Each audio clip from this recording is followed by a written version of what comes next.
تہمت ترازی کے اس واقعے کے بعد یوسف یعنی صلاح الدین کی قدر و منزلت میں مزید اضافہ ہو گیا تھا اور سلطان نور الدین اس پر پہلے سے زیادہ مہربان نظر آنے لگے تھے۔ یہ ایک دنیاوی کلیہ ہے کہ جب کسی انسان کو عزت و دولت حاصل ہوتی ہے تو اس کے قریبی دوست اور عزیز دار بھی دشمنوں یا حاسدوں کے صف میں کھڑے ہو جاتے ہیں۔ غیروں کا تو ذکر ہی کیا، دربار سلطانی میں نوعمر یوسف کی غیر معمولی مقبولیت نے بعض ان امراء کو بھی حسد میں مبتلا کر دیا تھا جو بہت روشن خیال اور اعلیٰ ظرف تصور کیے جاتے تھے۔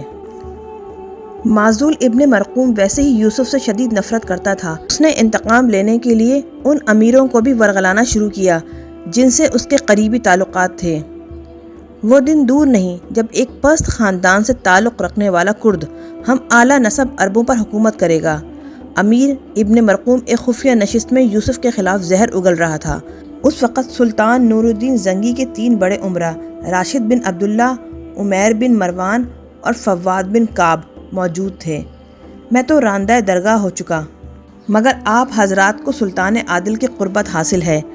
امیر ابن مرقوم کے لہجے سے نجم الدین ایوب اور اس کے خاندان کے لیے شدید نفرت کا اظہار ہو رہا تھا۔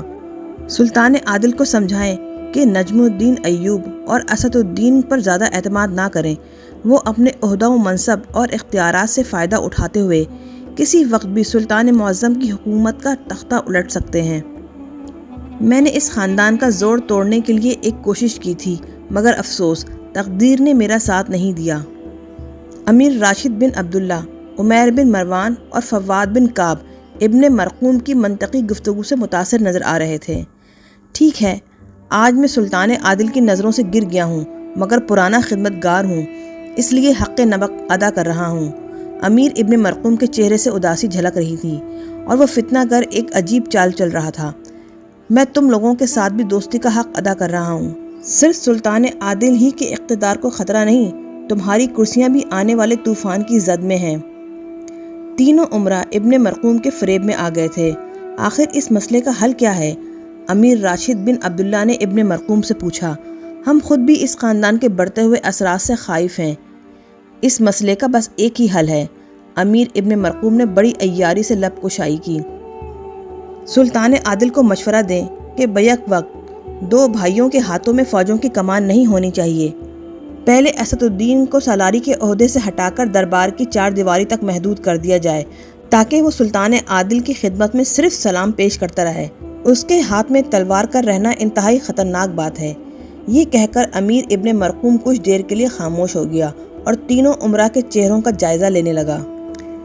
ابن مرقوم کے دلائل اور چرب زبانی نے اپنا کام کر دکھایا۔ سردار عمیر بن مروان نے اس کی تائید کرتے ہوئے کہا، اسد الدین بہت جنگجو انسان ہے، ہر وقت قہر و غضب کا مجسمہ نظر آتا ہے۔ امیر ابن مرقوم نے لوہا گرم پا کر ایک اور بھرپور ضرب لگائی۔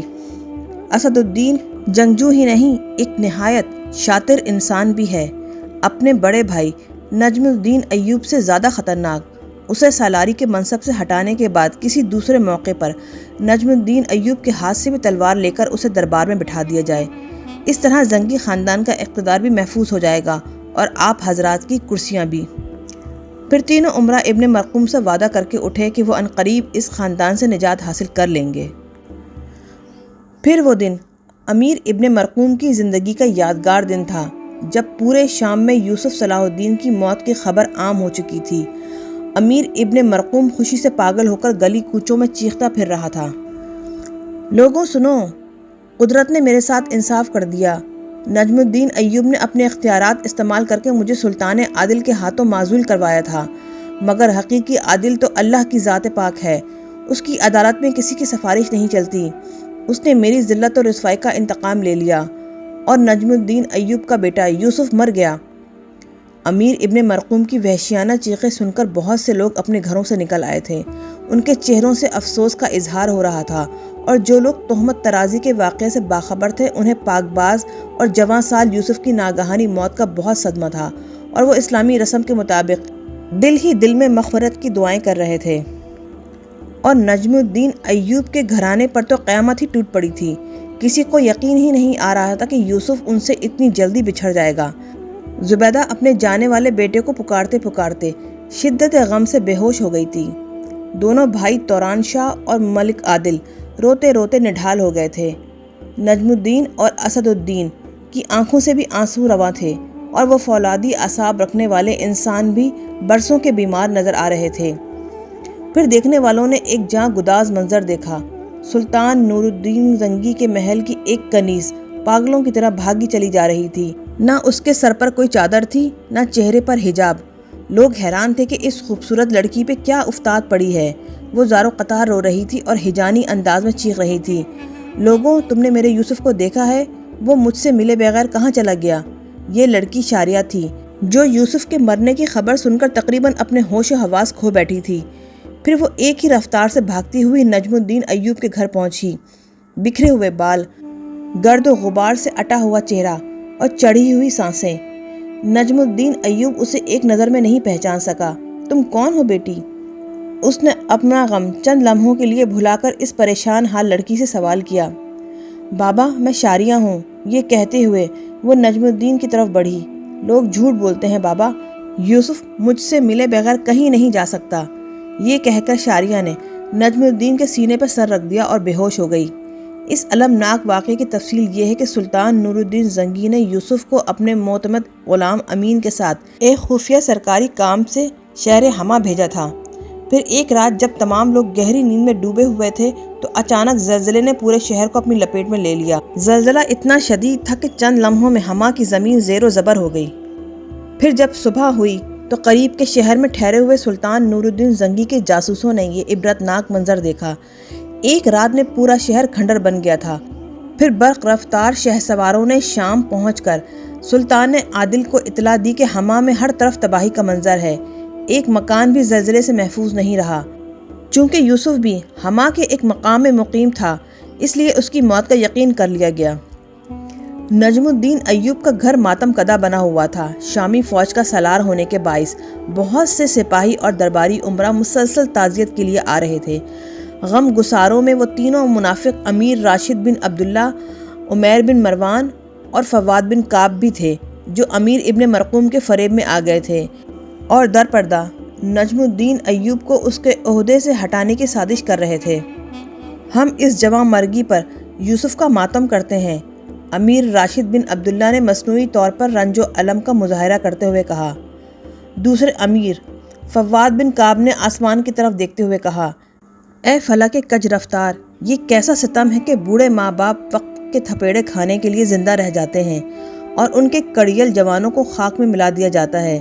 یہ کہتے ہوئے امیر فواد بن کعب نے آنکھوں میں آنسو لانے کی ناکام کوشش کی۔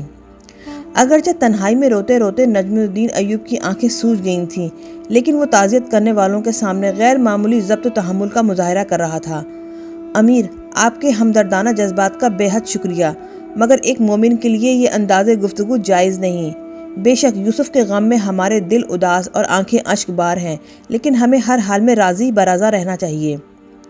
تیسرے امیر عمیر بن مروان نے اپنے جذبات کو تسکین دینے کے لیے عجیب انداز سے نجم الدین ایوب کی دل آزاری کی۔ مجھے یوسف کی موت سے زیادہ اس بات کا غم ہے کہ تمہارے بیٹے کو قبر بھی نہیں ملی، نہ اسے غسل دیا گیا اور نہ اس کی نماز جنازہ پڑھائی گئی۔ اللہ ایسی موت کسی کو نہ دے۔ عمیر بن مروان کی بات سن کر نجم الدین ایوب کے چہرے پر ناگواری کا رنگ ابھر آیا، لیکن وہ مروت میں خاموش رہا۔ امیر، یہ تم رسم تعزیت ادا کر رہے ہو یا ہماری مجبوریوں کا مذاق اڑا رہے ہو؟ اسد الدین اپنے آپ پر قابو نہ رکھ سکا اور انتہائی تلخ لہجے میں عمیر بن مروان کی اس دل خراش گفتگو کا جواب دیتے ہوئے کہا، میرا مطلب یہ نہیں تھا۔ امیر عمیر بن مروان گھبرا سا گیا، اس کے لہجے میں ہلکی سی لکنت بھی آ گئی۔ ایک دن سب کو مر جانا ہے، لیکن جانے والے اپنی کوئی نشانی تو چھوڑ جاتے ہیں۔ عمیر بن مروان نے بات بنانے کی کوشش کی، میں تو یہ کہنا چاہتا تھا کہ تم اتنے بڑے کھنڈر میں اپنے بیٹے کی لاش کہاں تلاش کرو گے؟ اسد الدین مزید جواب دینا چاہتا تھا کہ اچانک پوری گلی سرکاری نقیبوں کی آواز سے گونج اٹھی، سلطان عادل تشریف لا رہے ہیں۔ نقیبوں کی آواز نے صورتحال کو یکسر بدل ڈالا۔ نجم الدین ایوب اور اس کا چھوٹا بھائی اسد الدین تیزی سے دروازے پر پہنچے۔ سلطان نور الدین زنگی کی سواری اپنے سپہ سالار کے دروازے پر آ رکی۔ پھر وہ باجبروت حکمران نیچے اترا۔ سلطان عادل کے ہمراہ قاضی ابن ارسوں بھی تھے، دیکھنے والوں نے دیکھا کہ دونوں کے چہروں پر گہری اداسی چھائی ہوئی تھی۔ پھر سلطان نور الدین زنگی اور قاضی ابن ارسطو نجم الدین ایوب اور اس کے بھائی سے گلے ملے۔ اس کے بعد دونوں اندرون خانہ چلے گئے۔ یوسف میرا خدمتگار یہ مصاحب خاص نہیں تھا، سلطان نے رسم تعزیت ادا کرتے ہوئے کہا۔ وہ میرے چھوٹے بھائی کی طرح تھا اور اس سے مجھے بڑی امیدیں وابستہ تھیں، لیکن حق تعالیٰ کی مرضی میں پوری کائنات مل کر بھی دخل اندازی نہیں کر سکتی۔ یہ کہتے کہتے سلطان کی آنکھیں بھیگ گئیں اور فضا پہلے سے زیادہ سوگوار ہو گئی۔ والی شام کی یہ کیفیت دیکھ کر تینوں امیر راشد بن عبداللہ، فواد بن کعب اور عمیر بن مروان دل ہی دل میں بہت خوش ہوئے۔ امیر ابن مرقوم نے تو انہیں یہ کہہ کر ورغلایا تھا کہ نجم الدین ایوب اور اسد الدین دربار سلطانی میں بہت زیادہ رسائی حاصل کر چکے ہیں، لیکن آج جب ان تینوں نے یوسف کے لیے انتہائی تحسین آمیز کلمات سنے تو انہیں اندازہ ہوا کہ مرنے والا اپنے باپ اور چچا سے بھی آگے بڑھ کر سلطان عادل کے بہت قریب پہنچ گیا تھا، اور یہی وجہ تھی کہ وہ تینوں جواں مرگ یوسف کی موت پر انتہائی خوشی محسوس کر رہے تھے۔ ان کے خیال میں قدرت ان پر بہت زیادہ مہربان تھی کہ ایک زہریلا کانٹا خود بخود ان کے راستے سے ہٹ گیا تھا۔ پھر قاضی ابن ارسطو نے نہایت رقت آمیز لہجے میں اپنے شاگرد کے لیے دعائیں مغفرت کی، یہاں تک کہ اس مجلس میں تمام موجود لوگوں کی آنکھوں سے آنسو رواں ہو گئے۔ خود سلطان نور الدین زنگی کی آنکھوں سے بھی بہنے والے آنسو ان کی داڑھی کو بھگو رہے تھے۔ تینوں حاسد امیروں نے بھی سلطان عادل کو خوش کرنے کے لیے رونے کی کوشش کی، مگر آنکھوں کے گوشے تو اس وقت بھیگتے ہیں جب دل پر چوٹ پڑتی ہے، اور راشد بن عبداللہ، فواد بن کعب اور عمیر بن مروان کے سینوں میں دل کی جگہ پتھر رکھے ہوئے تھے۔ پھر جب سلطان نور الدین رخصت ہونے لگے تو انہوں نے اپنے سپہ سالار نجم الدین ایوب کو مخاطب کرتے ہوئے کہا، اگرچہ سرکاری کارندوں نے اطلاع دی ہے کہ شہر حما میں سارے مکانات منہدم ہو گئے ہیں اور دور تک انسانی زندگی کے آثار نہیں ملتے، لیکن پھر بھی یوں محسوس ہوتا ہے کہ جیسے سرگوشی میں کوئی مجھ سے کہہ رہا ہو کہ یوسف محفوظ ہے۔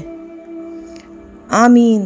قاضی ابن ارسطو نے بآواز بلند کہا، آپ سلطان عادل ہیں اور مجھے یقین ہے کہ حق تعالیٰ آپ کی دعا ضرور سنے گا۔ سلطان نور الدین اور قاضی ابن ارسطو کی باتیں سن کر نجم الدین اور اسد الدین کے پوش مردہ چہروں پر بھی خوشی کی تیز لہر دوڑ گئی تھی، مگر تینوں حاسد عمرہ دل ہی دل میں ہنس رہے تھے کہ سلطان عادل یوسف کے باپ اور چچا کو جھوٹی تسلیاں دے رہے ہیں، ورنہ موت کی وادی میں گم ہو جانے کے بعد کون واپس لوٹ کر آیا ہے۔ دوسری طرف شہر حما میں بڑی عجیب صورتحال تھی۔ رات بھر گہری نیند سونے کے بعد جب یوسف صلاح الدین اور سلطان عادل کا غلام امین بیدار ہوئے تو دونوں پر شدید حیرت و سکوت کی کیفیت طاری ہو گئی۔ بہت دیر تک ان کی سمجھ میں نہیں آ رہا تھا کہ وہ کہاں ہیں۔ کمرہ تو وہی تھا جہاں یوسف اور امین رات کو سوئے تھے، لیکن گھر کے دروازے کے باہر کا منظر بڑا ہی ہیبت ناک تھا۔ چاروں طرف مٹی اور پتھروں کا ڈھیر جس میں دونوں کے گھوڑے بھی دب کر مر گئے تھے۔ بہت دیر تک یوسف اور سلطان نور الدین کا غلام حیران اور پریشان کھڑے رہے۔ پھر مکانات کے ملبے سے گزر کر وہ کچھ دور تک آگے بڑھے تاکہ کسی محلے دار سے مل کر صورتحال کا جائزہ لینے کی کوشش کریں، مگر کس سے پوچھتے کہ کل رات شہر حما پر کیا قیامت گزری ہے۔ وہاں تو کوئی بھی زندہ نہیں بچا تھا۔ چند گھنٹوں کے انتہائی دشوار گزار سفر کے بعد یوسف اور امین کو اندازہ ہو گیا تھا کہ پورا شہر زلزلے کی لپیٹ میں آ چکا ہے۔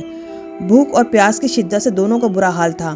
پھر وہ تھک کر بیٹھ گئے اور اللہ تعالیٰ کے اس بے مثال کرم کا شکر ادا کرنے لگے کہ خالق کائنات نے انہیں آفت ناگہانی سے محفوظ رکھا تھا۔ سلطان عادل کا غلام امین بہت خوش تھا اور بلند آواز میں اپنے جذبات کا اظہار کر رہا تھا، مگر یہ سوچ کر یوسف کی آنکھوں میں یکایک آنسو آ گئے کہ وہ جس مکان کے ملبے پر بیٹھے تھے اس کے نیچے پتہ نہیں کتنے مکین دفن تھے۔ شارع عام تک پہنچتے پہنچتے شام ہو چکی تھی اور دونوں کے پاؤں چھالوں سے بھر گئے تھے۔ راستے سنسان تھے اور دور دور تک کسی ایسی سواری کا پتہ نہیں تھا کہ جو انہیں قریبی شہر تک پہنچا سکے۔ مجبوراً یوسف اور امین نے وہ رات کھلے آسمان کے نیچے اس طرح گزاری کہ دونوں کے پیٹ خالی تھے اور ان کی زبانیں پیاس سے خشک ہو چکی تھیں۔ پھر دوسری صبح وہ دونوں اس راستے سے گزرنے والے گھڑ سواروں کی مدد سے قریبی سرائے تک پہنچے اور کھانا کھا کر اس طرح سوئے کہ رات کے وقت ہی ان کی آنکھ کھلی۔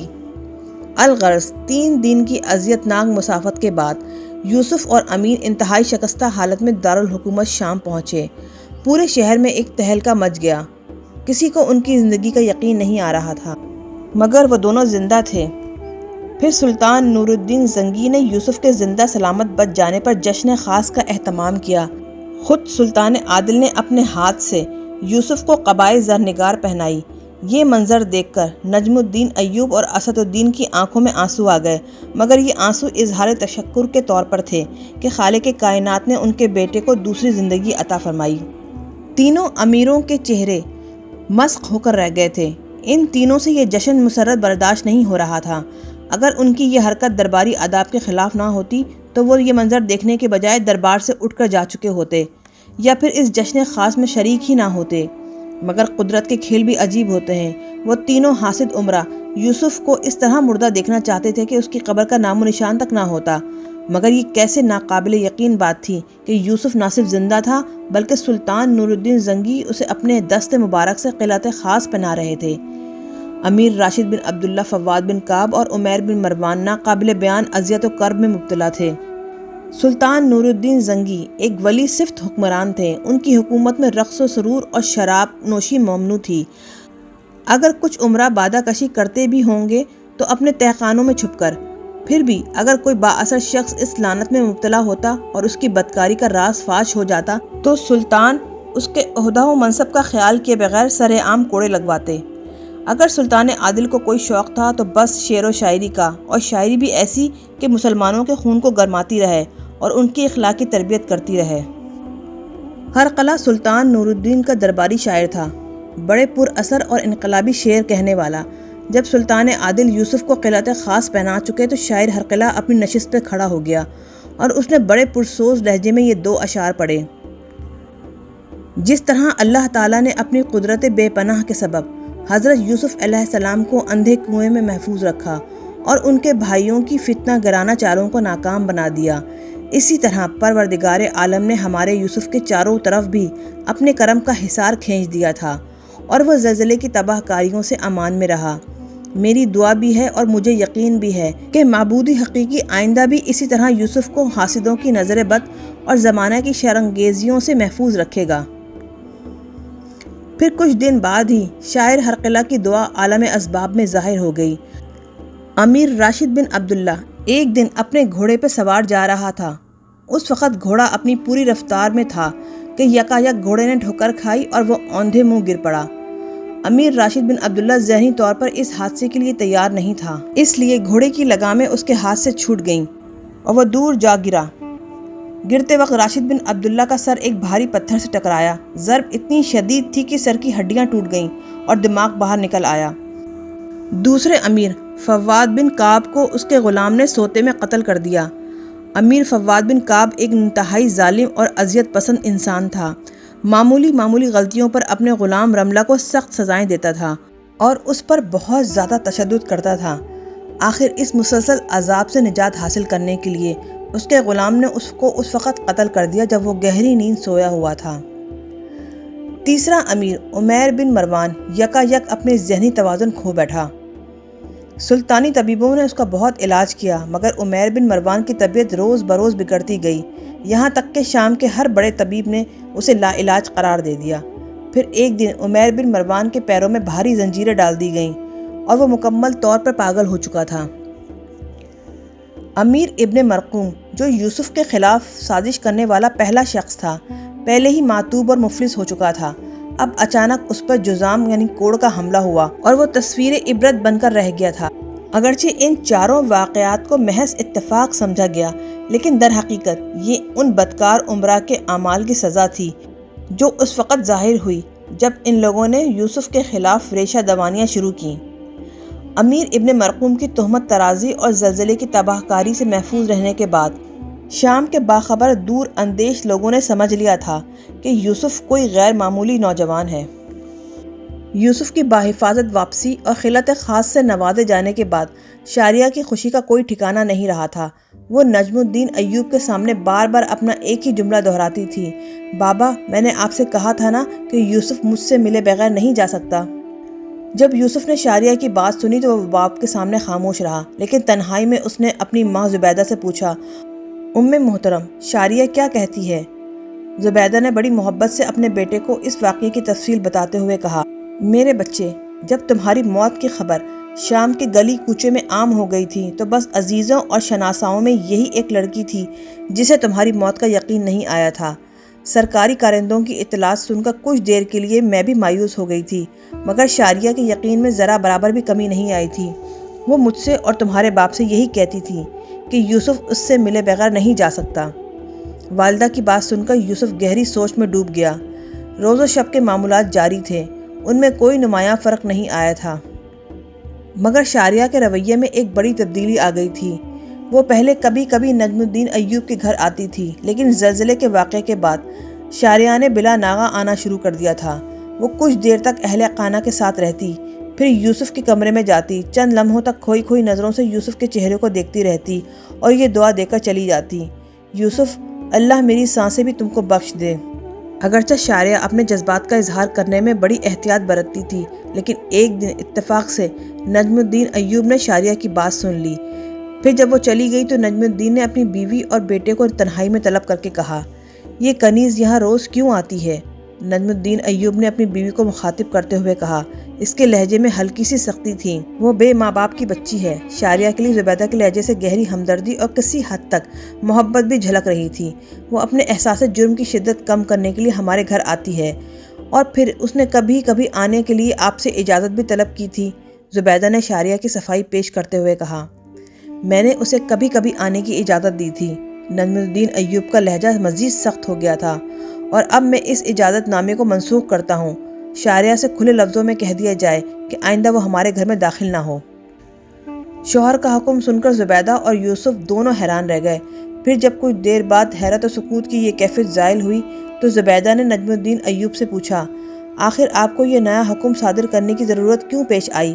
وہ بے سہارا اور معصوم بچی جو ہمارے اہل خانہ کی طرح ہی ہے، اس پر کسی وجہ کے بغیر گھر میں دروازے کیسے بند کیے جا سکتے ہیں؟ مجھ میں اتنی اخلاقی جرت نہیں کہ شاریہ کو یہاں آنے سے روکوں۔ آپ نادان و کم نظر ہیں۔ بیوی کی بات سن کر نجم الدین ایوب کے چہرے پہ ناگواری کا گہرا رنگ ابھر آیا تھا۔ شاریہ بے سہارا تو ہو سکتی ہے، لیکن وہ معصوم ہرگز نہیں۔ میں آپ کی بات سمجھنے سے قاصر ہوں۔ زبیدہ کی حیرت میں بھی مزید اضافہ ہو گیا تھا۔ یوسف بظاہر خاموش تھا، مگر باپ کی باتوں نے اس کے ذہن کو بھی بری طرح الجھا کے رکھ دیا تھا۔ اپنے جرم پر ندامت کا اظہار کرنا تو صرف ایک بہانہ ہے، نجم الدین ایوب نے سخت لہجہ اختیار کرتے ہوئے کہا۔ وہ معصوم نہیں، ایک شاطر کنیز ہے۔ میں نے اس کی گفتگو سنی ہے۔ وہ یوسف کو یوسف کہہ کر پکارتی ہے۔ اس کی یہ بے تکلفی کسی اور ہی طرف کا اشارہ کرتی ہے۔ بابا محترم، شاریہ میری ہم عمر ہے، پھر اس میں کیا مضاحقہ ہے؟ اس گفتگو کے دوران میں یوسف نے پہلی بار لب کشائی کی۔ تم ایک سپہ سالار اور معزز خاندان کے فرد ہو۔ نجم الدین ایوب کے لہجے سے نسلی تفاخر اور جاہ و منصب کا غرور جھلکنے لگا تھا۔ اور شاریہ کیا ہے؟ ایک معتوب اور بدکار امیر کی کنیز؟ پھر وہ حفظ مراتب کا خیال کیوں نہیں رکھتی؟ یوسف کو اس طرح مخاطب کرتی ہے جیسے میرا بیٹا اس کا ہم مرتبہ اور ہم منصب ہے۔ زبیدہ کے پاس شوہر کے اس سوال کا کوئی جواب نہیں تھا۔ وہ الجھے ہوئے انداز میں نجم الدین ایوب کی طرف دیکھ رہی تھی۔ اس بے تکلفی کے پیچھے اس کی بدنیتی پوشیدہ ہے۔ نجم الدین ایوب نے اپنی بات جاری رکھتے ہوئے کہا۔ وہ ہم لوگوں سے نہیں، صرف یوسف سے ملنے آتی ہے۔ بابا محترم، میں نے آج تک شاریہ کی کوئی ناشائستہ حرکت نہیں دیکھی۔ یوسف نے بڑے ادب کے ساتھ عرض کیا۔ میرے بیٹے، ابھی تمہارا مشاہدہ بہت کمزور ہے۔ خدا تمہیں زمانے کے سرد و گرم اور دشمنوں کی چالوں سے محفوظ رکھے، نجم الدین ایوب نے نرم لہجے میں کہا۔ جب وہ ابن مرقوم کے کہنے پر تمہیں ایک بار سر دربار رسوا کر سکتی ہے تو پھر اس کا کیا بھروسہ کوئی دوسرا امیر ہمارے خاندانی عزت کی گھات میں ہو سکتا ہے؟ بے شمار حاسدین ہیں، وہ کسی کی بھی اعلی کار بن سکتی ہے۔ نجم الدین ایوب ایک زمانہ آشنا اور انتہائی تجربے کار شخص تھا۔ اس نے دبے لفظوں میں بیوی اور بیٹے کو ممکنہ خطرات سے آگاہ کر دیا تھا۔ اس کی نظر میں ترکی نژاد کنیز شاریہ کا بے پناہ حسن ہی سب سے بڑا خطرہ تھا۔ روزانہ کی یہ ملاقاتیں کوئی ایسا خوفناک زاویہ بھی اختیار کر سکتی تھیں کہ یوسف کے قدم لڑکھڑا جاتے اور پھر سارا خاندانی وقار خاک میں مل کر رہ جاتا۔ زبیدہ نے شوہر کی باتوں کا مفہوم سمجھ لیا تھا، مگر وہ ایک نرم دل اور محبت کرنے والی خاتون تھی۔ اس نے کئی بار شاریہ کو نجم الدین ایوب کا حکم سنانا چاہا، مگر ہر مرتبہ بات اس کے ہونٹوں پر دب کر رہ جاتی۔ آخر ایک دن نجم الدین ایوب اور شاریہ کا آمنا سامنا ہو گیا اور شامی فوج کے سالار نے اسے سخت لہجے میں مخاطب کرتے ہوئے کہا، لڑکی، آئندہ تم یہاں مت آیا کرو۔ شاریہ نجم الدین کے اس طرز تخاطب اور حکم پر حیرت زدہ رہ گئی۔ پھر اس نے بڑی معصومیت سے پوچھا، کیوں بابا؟ میں سلطنت شام کا ایک معزز امیر ہوں، تمہارا بابا نہیں۔ نجم الدین ایوب کی آواز بہت زیادہ بلند تھی اور لہجہ انتہائی سخت۔ تمہارے یہاں آنے سے میرے گھر اور خاندان کی بدنامی ہوتی ہے۔ نجم الدین ایوب کی بات سن کر شاریہ کے دلکش چہرے پہ اذیت و کرب کے گہرے سائے پھیل گئے۔ پھر اس نے بڑی مشکل سے اپنے جذبات پہ قابو پایا اور باوقار لہجے میں بولی، امیر محترم، میں اپنے اس جرم پہ ہمیشہ شرمسار رہوں گی کہ ایک کنیز کی وجہ سے آپ کے معزز خاندان کو بدنامی ہوئی۔ شاریہ کے لہجے میں طنز کے بجائے درد شامل تھا۔ اگر آپ پہلے دن یہ حکم صادر کر دیتے تو میں اسی وقت واپس لوٹ جاتی اور پھر زندگی بھر ادھر کا رخ نہ کرتی۔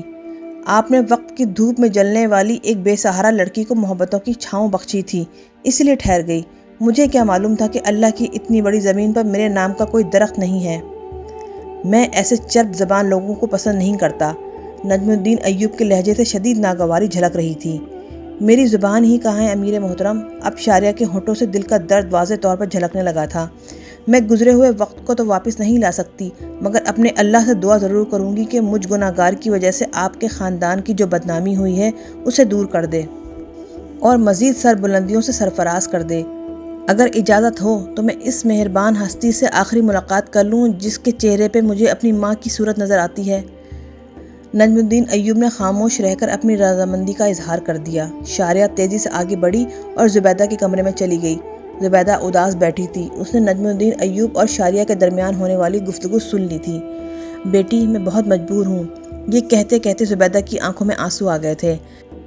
آپ بھی ایک معزز سردار کی بیوی ہیں، مگر میں نے کبھی آپ کے چہرے پہ امیرانہ غرور کی جھلک نہیں دیکھی۔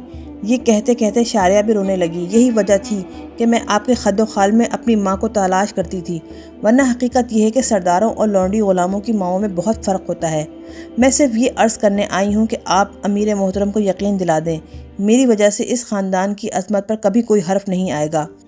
یہ کہہ کر شاریہ تیزی کے ساتھ چلی گئی۔ عشاء کی نماز کے بعد قاضی ابن ارسو اپنے کتب خانے میں بیٹھے تھے اور فقہ کی کسی کتاب کے مطالعے میں مصروف تھے۔ اسی وقت ایک خدمتگار شاگرد نے آ کر اطلاع دی کہ کوئی خاتون آپ سے ملنا چاہتی ہیں۔ قاضی ابن ارسو نے حیرت سے اپنے شاگرد کی طرف دیکھا اور کہا، اتنی رات گئے؟ ان سے کہو کہ وہ کل نماز عصر کے بعد آ جائیں۔ میں نے ان سے کہا تھا، مگر وہ بہت ہی ضرورت مند خاتون معلوم ہوتی ہیں، شاگرد نے عرض کیا۔ تو پھر انہیں فوراً بھیج دو، قاضی ابن ارسو نے کہا اور زیر مطالعہ کتاب بند کر دی۔ چند لمحوں بعد چادر میں لپٹی ہوئی ایک عورت کتب خانے میں داخل ہوئی اور اس نے بڑے ادب کے ساتھ سلام کیا۔ قاضی ابن ارسو عورت کے سلام کا جواب دیتے ہوئے اٹھے اور کتب خانے کا دروازہ بند کر کے دوبارہ اپنی مسند پر بیٹھ گئے۔ اس دوران میں عورت نے سر سے چادر ہٹا دی تھی اور اس کا چہرہ بے نقاب ہو گیا تھا، مگر قاضی صاحب کو خبر نہیں تھی کہ وہ عورت کون ہے، کیونکہ ان کی نظریں جھکی ہوئی تھیں۔ قاضی صاحب، میں شاریہ ہوں۔ کچھ دن پہلے آپ کی عدالت میں میرا مقدمہ پیش ہوا تھا، شاریہ نے انتہائی رقت آمیز لہجے میں کہا۔ اس کی آنکھوں سے آنسو بہہ رہے تھے۔ قاضی ابن ارسو شاریہ کو بھلا کس طرح بھول سکتے تھے؟ آواز سنتے ہی قاضی صاحب نے گھبرا کر شاریہ کی طرف دیکھا۔ کیا پھر تمہیں کسی نے ستایا ہے؟ اس بار تو مجھے ایک شخص امیر ابن مرقوم نے ستایا تھا اور میں آپ کی عدالت میں فریاد کرنے حاضر ہوئی تھی۔ شاریہ کی آنکھوں سے بہنے والے آنسوؤں میں تیزی آ گئی تھی۔ اور اس بار؟ شاریہ کے آنسو دیکھ کر قاضی ابن ارسو بھی مضطرب ہو گئے تھے۔ اس بار میں ساری دنیا کے خلاف مقدمہ کرنے آئی ہوں۔ یہ کہتے کہتے شاریہ ہچکیوں سے رونے لگی۔ شاریہ کی یہ حالت دیکھ کر قاضی ابن ارسو حیران و پریشان تھے۔ تم مجھے پورا واقعہ تو بتاؤ، تمہارے ساتھ انصاف ہوگا۔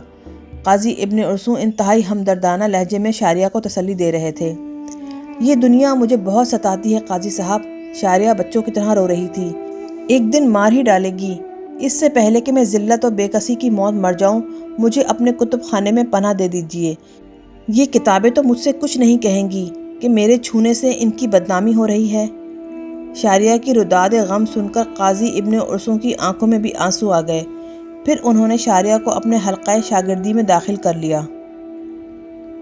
یوسف صلاح الدین کئی دنوں سے ذہنی طور پہ بہت الجھا ہوا نظر آ رہا تھا۔ اس کی الجھن کی وجہ شاریہ نہیں بلکہ وہ خواب تھا جو اسے مسلسل کئی دن سے نظر آ رہا تھا۔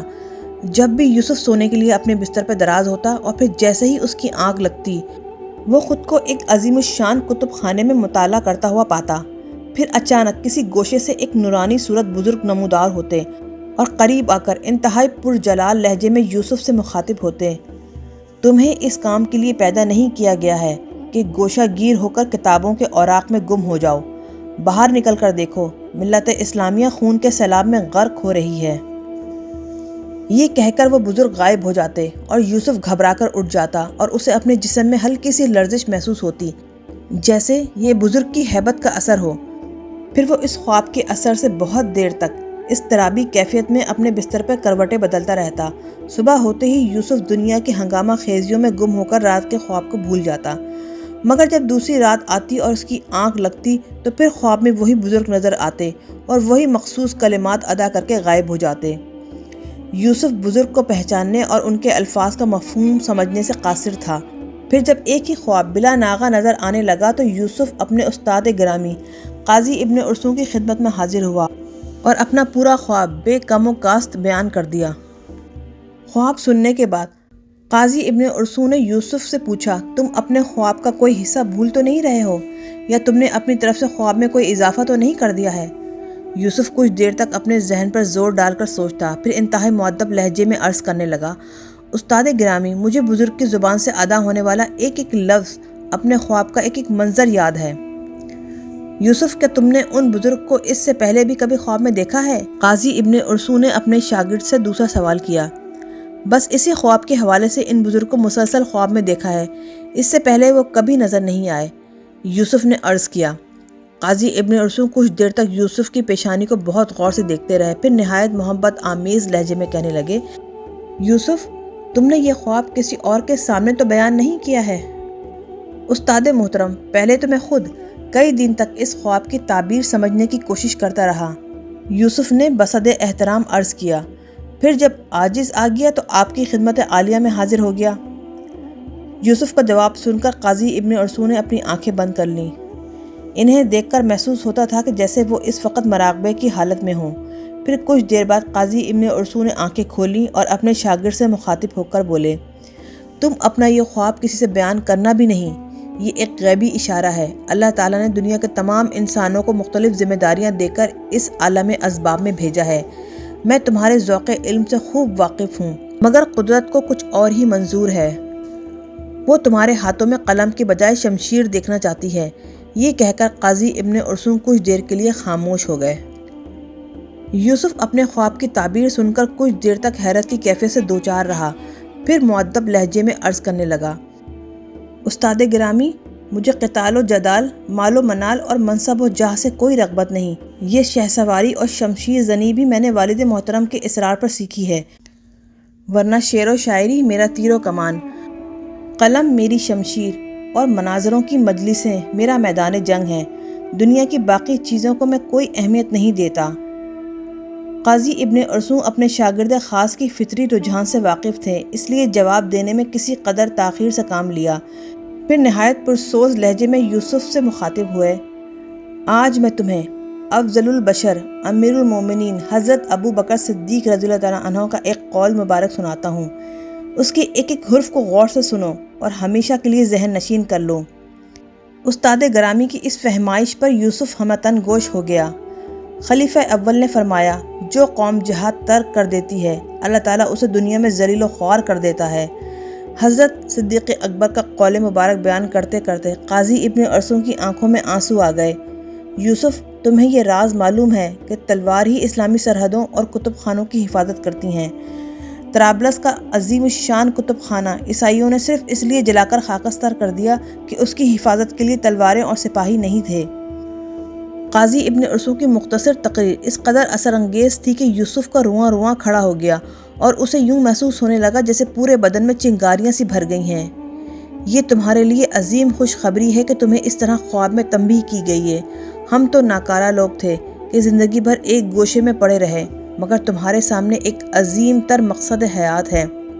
قاضی ابن ارسطو نے رقت آمیز لہجے میں کہا، اگر تم کتب خانہ چھوڑ کر میدان جنگ کا رخ نہیں کرو گے تو اللہ بے نیاز ہے، وہ کسی اور کو منتخب کر لے گا۔ پھر جب یوسف قاضی ابن ارسطو کی درسگاہ سے اٹھا تو اس کی دنیا ہی بدل گئی تھی۔ اب اس کی تمام تر توجہ شمشیر زنی، نیزہ بازی اور تیر اندازی پر مرکوز تھی۔ وہ ایک جنونی کی طرح جنگی مشاغل میں مصروف رہتا اور ہر وقت اس کے ذہن میں قاضی ابن ارسطو کے یہ الفاظ گونجتے رہتے۔ طرابلس کا کتب خانہ عیسائیوں نے صرف اس لیے جلا کر خاکستر کر دیا تھا کہ اس کی حفاظت کے لیے مسلمانوں کے پاس تلواریں اور سپاہی نہیں تھے۔